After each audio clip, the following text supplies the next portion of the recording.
주의 진리에 낄 수 있도록 주여 축복하시옵소서. 새벽 나누는 말씀을 주님께 의지하고 주 예수 그리스도의 이름으로 감사하며 기도합니다. 아멘. 우리 시편 57편의 말씀을 봅니다. 우리 함께 천천히 우리 합독해 보도록 하겠습니다. 하나님이여 내게 은혜를 베푸소서. 내게 은혜를 베푸소서. 내 영혼이 주께로 피하되 주의 날개 그늘 아래서 이 재앙들이 지나가기까지 피하리이다. 내가 지존하신 하나님께 부르짖으며 곧 나를 위하여 모든 것을 이루시는 하나님께로다. 그가 하늘에서 보내사 나를 삼키려는 자의 비방에서 나를 구원하실지라. 하나님이 그의 인자와 진리를 보내시리로다. 내 영혼이 사자들 가운데서 살며 내가 불사르는 자들 중에 누웠으니 곧 사람의 아들들 중에라. 그들의 이는 창과 화살이요 그들의 혀는 날카로운 칼 같도다. 하나님이여 주는 하늘 위에 높이 들리시며 주의 영광이 온 세계 위에 높아지기를 원하나이다. 그들이 내 걸음을 막으려고 그물을 준비하였으니 내 영혼이 억울하도다. 그들이 내 앞에 웅덩이를 팠으나 자기들이 그 중에 빠졌도다.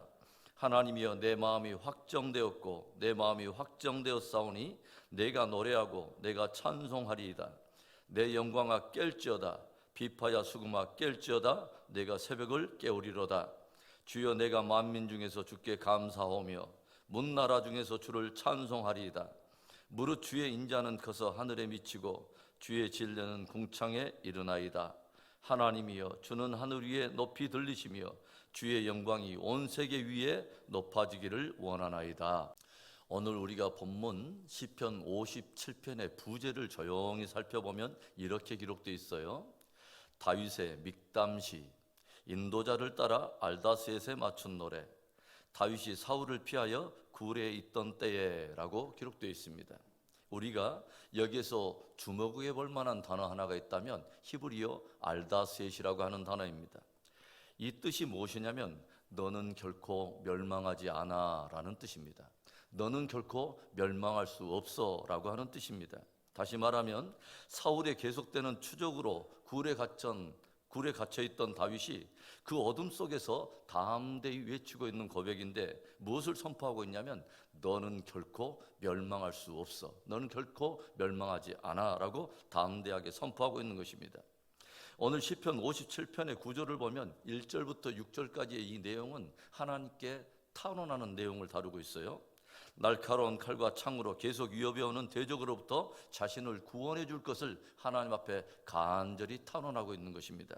그런데 6절부터는 어찌된 영문인지 갑자기 분위기가 대반전을 이루면서 하나님의 영광을 선포하기 시작하고 하나님께서 자신을 굳게 도우실 것을 확신하면서 승리를 선포하는 찬양의 분위기로 완전히 바뀌게 되는 것을 우리가 보게 되죠.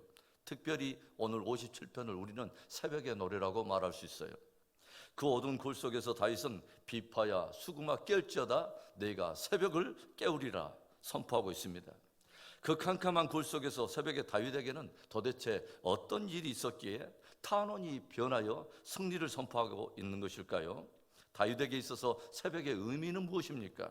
그 새벽은 어떤 시간일까요? 먼저 첫째로는 하나님의 영광을 보는 시간입니다.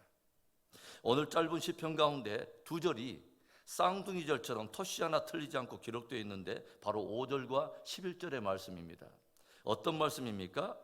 하나님이여 주는 하늘 위에 높이 들리시며 주의 영광이 온 세계 위에 높아지기를 원하나이다.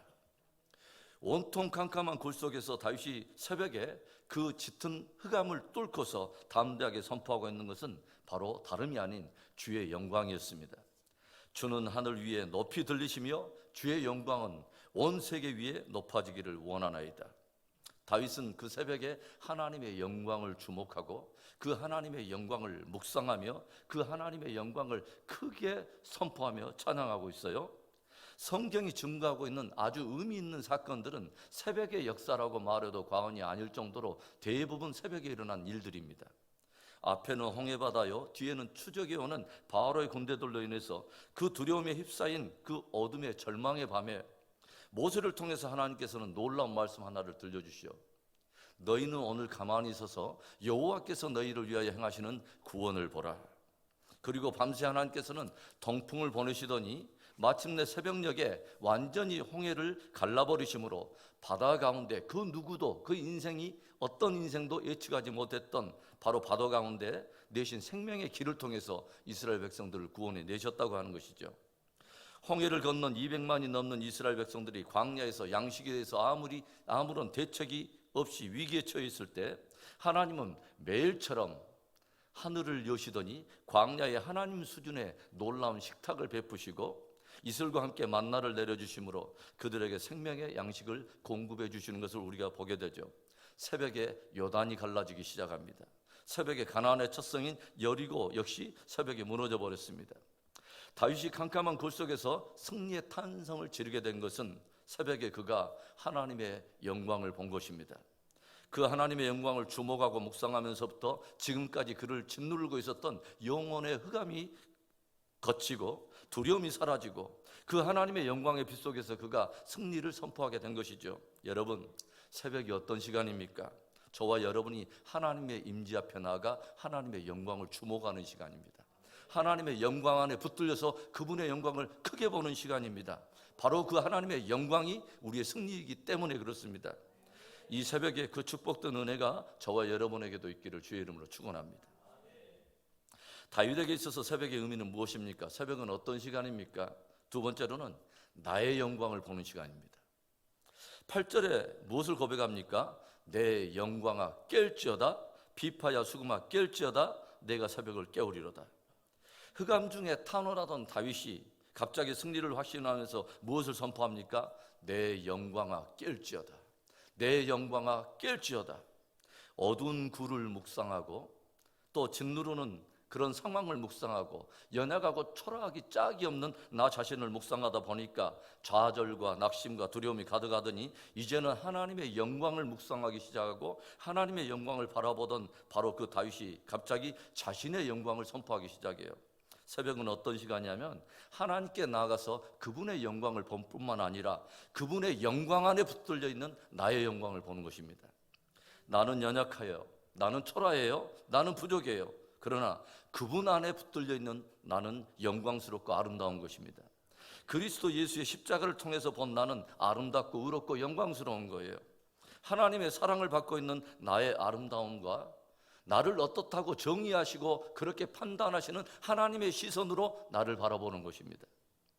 끊임없이 대적들은 우리들 참수하죠. 너는 그 굴 속에서 멸망할 수밖에 없어. 너는 그 굴 속에서 갇혀서 질식하게 될 거야. 그것이 바로 너의 운명이야. 이렇게 조롱할 때 우리가 봐야 할 것이 뭐냐면 그리스도 예수 안에 있는 나의 모습입니다.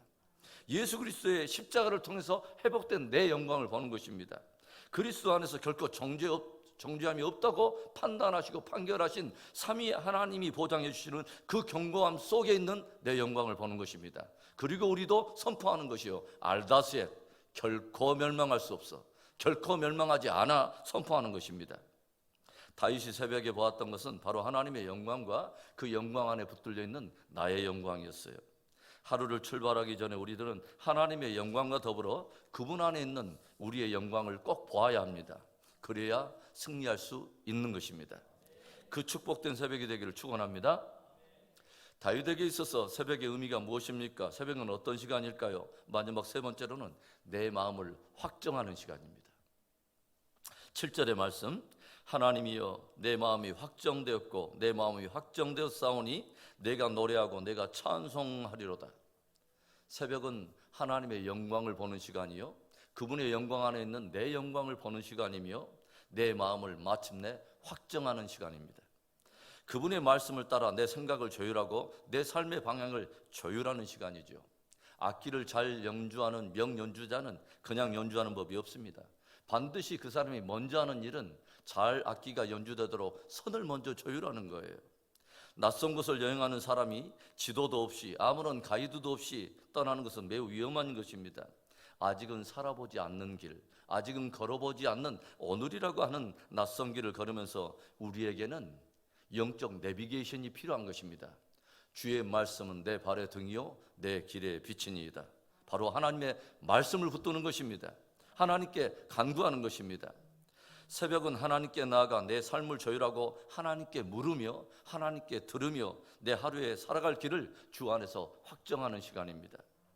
여호수아를 읽어보면 난공불락의 성 여리고를 하나님께서 주신 전략대로 순종하여 마침내 승리를 거두었던 이스라엘 백성들이 여리고 성보다 훨씬 규모도 작고 병사의 숫자도 작았던 아이성 전투에서는 패배해버리죠. 그 이유가 무엇일까요? 전날의 여리고 성 전투에서 얻었던 승리의 도취에서 저들은 더 이상 하나님께 묻지 않습니다. 그리고 어제의 승리에 도취한 바로 그 경험을 의지해서 방심하다가 그렇게 패배한 것입니다. 그런데 주님은 아이성 전투에 대해서 이스라엘 백성들에게 무엇을 명령하셨습니까?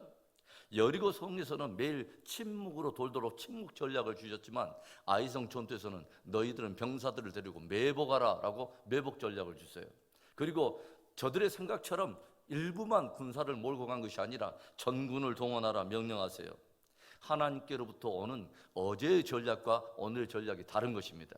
그래서 우리는 매일 주님 앞에 겸손하게 물어야 되고 매일 주님 앞에 겸손하게 들어야 하는 것입니다.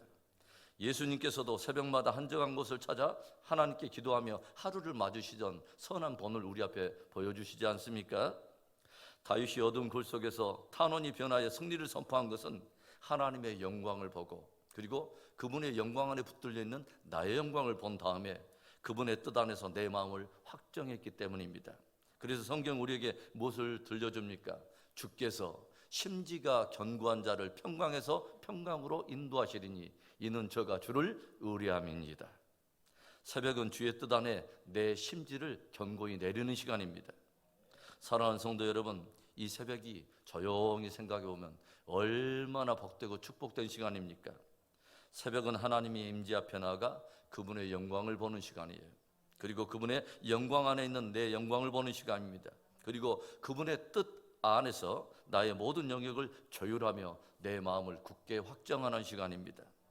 어두운 굴 속에서 탄식이 변하여 승리를 선포했던 다윗이 맞이했던 그 승리의 새벽이 저와 여러분 안에 있기를 주의 이름으로 축원합니다.